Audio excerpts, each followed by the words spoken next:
just come back from Japan, where I was eating a lot of miso and various other things. I've got a bit of a treat to show you. But what I've got here are my ingredients. So I've got my honey Shimeji mushrooms, my pied bleu, and my trompette de morte, which I'm going to cook with ginger.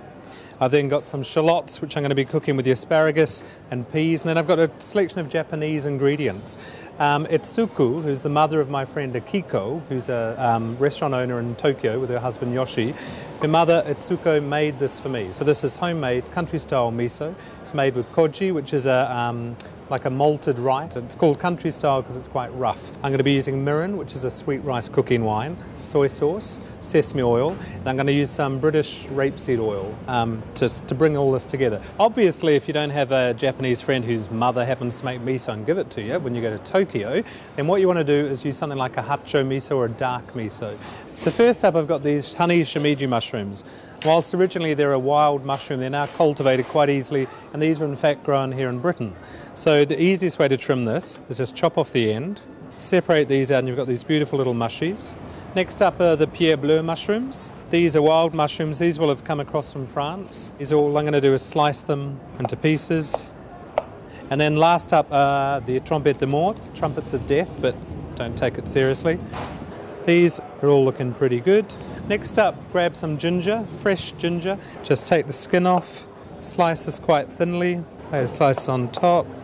Okay, then I'm going to cook it in a bit of mixture of rapeseed oil and sesame oil, giving it a bit of an Asian theme, but also using a great British ingredient. So this goes in, ginger in next. Add the firmer mushrooms first, so it's the pied bleu and the honey Shimejis. Just give that a bit of a shake. Cook this along until they've begun to wilt. Now a mushroom you can eat raw, so you don't have to overcook it. But what you do want to do is just get it to collapse a little bit, and then that's when the flavour becomes a bit more prominent. Now add a little tender mushrooms, put them in at the end, and I'm just going to saute these for about another 20 seconds, at which point they'll just begin to collapse. A little bit of salt, a little bit of pepper. And you don't want too much salt or pepper because you're going to be using miso and soy sauce in the rest of the dish. That's ready to go. That can be turned off. And now onto the asparagus. Got some shallots here. Peel these. Slice it reasonably thin into rings.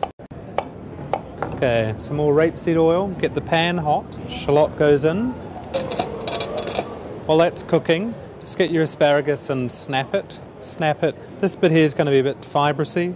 This bit here is going to be nice and tender, the tips. But I'll just make up my mixture, my miso mixture. And the miso mixture is using Etsuko's homemade country-style miso paste. And what I'm going to do is grab a bit of this into a bowl.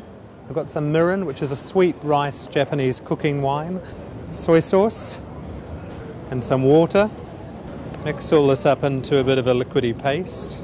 Okay, shallots, caramelised asparagus goes in, straight into the pan.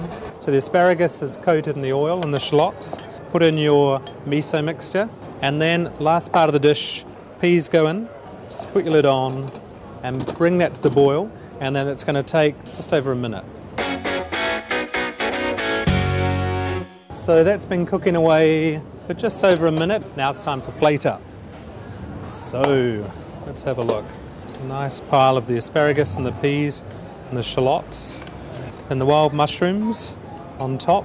And so that's the dish. Beautiful combination of English asparagus and peas, wild mushrooms and ginger, and a gorgeous sauce made with Etsuko's homemade miso. And I just hope I've done her proud.